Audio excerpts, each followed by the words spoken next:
آپ جانتے ہیں کہ ہمارے گھریلو استعمال میں ہونے والے 10,000 کیمیکل میں سے صرف 1,000 کیمیکلز کو ہی سیفٹی پاس دیا گیا ہے۔ آج ہم جس مسئلے کے بارے میں بات کرنے جا رہے ہیں وہ بہت ہی سنگین شکل اختیار کر گیا ہے۔ سجنے سنورنے کا شوق تو عورتوں میں قدرتی ہی ہوتا ہے، پر یہ سجنا سنورنا کسی کی جان بھی لے سکتا ہے۔ جی ہاں، آج ہم اس ویڈیو میں اسی بارے میں بات کریں گے۔ نیل پالش جو کہ تقریباً تمام ہی گھروں میں استعمال ہوتی ہے، آپ کو کینسر بھی دے سکتی ہے۔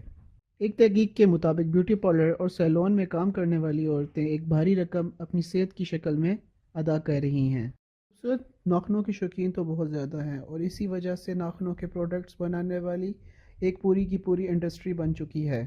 نہ کہ یہ ایک پوری انڈسٹری بن چکی ہے، بلکہ اس میں لاکھوں اور کروڑوں کا کاروبار پوری دنیا میں ہو رہا ہے۔ ایسا کیا ہے نیل پالش میں جو کہ آپ کو کینسر تک کر سکتا ہے؟ اس کی وجہ سے صرف کینسر ہی نہیں ہوتا، بلکہ جلد کی بیماریاں بھی ہوتی ہیں، آنکھوں کی بینائی، سانس کے مسئلے اور مختلف قسم کی بیماریاں شامل ہیں۔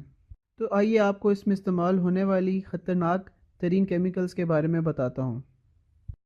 ٹولین ایک ایسا کیمیکل ہے جو کہ نیل پالش کو حل کرنے کے لیے استعمال کیا جاتا ہے تاکہ نیل پالش کی سطح ملائم رہے۔ یہ اتنا خطرناک کیمیکل ہے کہ اس کی وجہ سے آپ کو ذہنی امراض ہو سکتے ہیں۔ آپ کے اعصابی نظام پہ سیدھا اثر کرتا ہے۔ اس کیمیکل کے خطرناک ہونے کا اندازہ آپ اس بات سے بھی لگا سکتے ہیں کہ اس کو جہاز کے ایندھن میں استعمال کیا جاتا ہے۔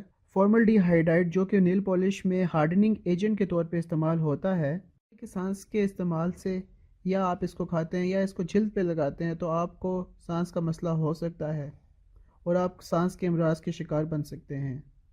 ساتھ ہی ساتھ یہ آپ کو پھیپھڑوں کا کینسر بھی دے سکتا ہے۔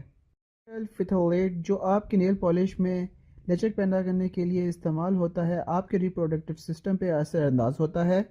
ان تین کیمیکلز کے علاوہ بھی بہت سے زہریلی کیمیکل اس میں استعمال ہوتے ہیں۔ ناخنوں کے پروڈکٹ بنانے کے لیے کروڑوں کا کاروبار ہو رہا ہے، پھر بھی ہماری حکومت اور پوری دنیا میں اس کے اوپر کوئی کسی قسم کی توجہ نہیں دی جا رہی ہے۔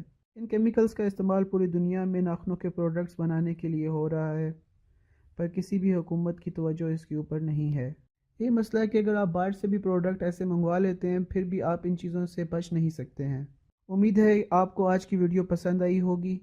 اس طرح کی مزید ویڈیوز دیکھنے کے لیے ہمارے چینل کو سبسکرائب کیجیے۔ شکریہ، اللہ حافظ۔